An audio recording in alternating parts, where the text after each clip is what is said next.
Kokiomis aplinkybėmis policija ir kitos institucijos gali sekti susirašinėjimus ir pokalbius?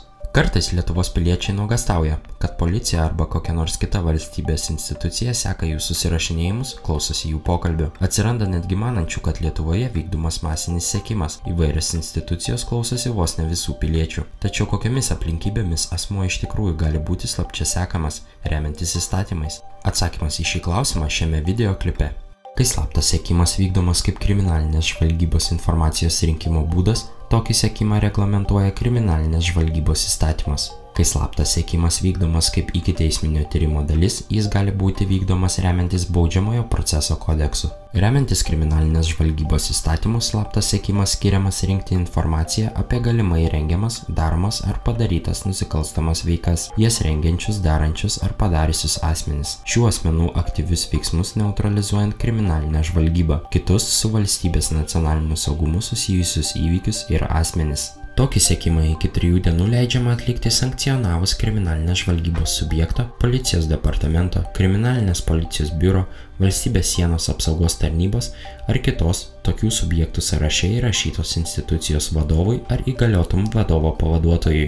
Jeigu sekimas atliekamas daugiau kaip 3 dienas, tačiau ne daugiau kaip 3 mėnesius, tęsti sekimą galima tik sankcionavus prokurorui. Tikime, prokurorui turi būti nurodyti duomenys arba motyvai, kuriais pagrindžiamas sekimo būtinumas ir siekiamas rezultatas, taip pat duomenys apie sekimo objektą ir numatoma sekimo trukmė. Sekimo pratęsimą ilgesniam negu 3 mėnesių laikui sankcionuoti gali tik teisėjas. Tuo tarpu vykstant ikiteisminiam tyrimui, asmens ar transporto priemonės arba objekto sekimą gali paskirti ikiteisminio tyrimo teisėjas, gavęs prokuroro prašymą. Įstatymas aiškiai pažymi, kad tiek ikiteisminio tyrimo teisėjo nutartyje, tiek ikiteisminio tyrimo pareigūno ar prokuroro nutarime turi būti nurodyti 3 dalykai: asmuo ar transporto priemonė arba objektas, kuris bus sekamas, duomenys, pagrindžiantis būtinybę taikyti šią priemonę ir slapto sekimo trukmė. Jei slapto sekimo metu norima daryti vaizdo ar garso įrašą arba filmuoti, tai taip pat turi būti numatyta ikiteisminio tyrimo teisėjo nutartyje, ikiteisminio tyrimo pareigūno ar prokuroro nutarime. O ar asmuo pats gali slapčia sekti kitą žmogų ir įrašinėti jo veiksmus, jei įtaria, kad jo sekamasis daro nusikaltimą? Bet koks ir bet kokiu būdu atliekamas asmens sekimas Lietuvos Respublikoje paprastai turi būti sankcionuotas teismo ar teisėjo nutartimi.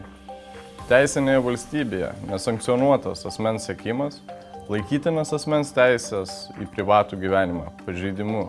Tad jeigu turite pagrindo įtarti, kad kažkas jūsų atžvilgiu pažeidžia Lietuvos Respublikos įstatymus, nesiimkite veiksmų pats, o kreipkitės į Lietuvos teisėsaugos institucijas. Teisės aktai aiškiai pasako, kad žmogus slapčia sekamas gali būti tik esant akivaizdžiam pagrindui tai daryti. Jeigu laikotės įstatymų ir nesuteikėte pagrindo sekimui, galite būti ramūs.